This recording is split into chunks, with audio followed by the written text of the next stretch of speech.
Rasim Balayev kimi insan nə Azərbaycan kinosuna, nə Azərbaycana, nə də dünyaya ikinci dəfə gəlməyəcək. Təəssüflər olsun ki, Rasim müəllim bizimlə bir dəfəlik sağollaşdı. Allah rəhmət eləsin ona. Onun izi, xətti çox böyükdür Azərbaycan sənətində, incə sənətində.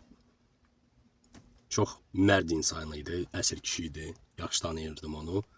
Və təəssüflər olsun ki, bizim gənclərimiz sosial şəbəkələrdə onun videolardan, onun sözlərindən, kinolardan, fragmentlərdən az paylaşırlar. Əksəriyyəti olaraq 30 yaşdan çox olan insanlar paylaşırlar. Gənclər isə, hamı demirəm, çoxsu yenə də bəzi insanların efirlərində oturub, dünən görmüşdüm reytingi 104 min nəfər oturmuşdu bir canlıda. Deməyəcəm kimin canlısında, amma istərdim ki, o 104 min nəfərdən heç olmasa 50 min nəfər Rasim Balayevin filmlərinə baxardı.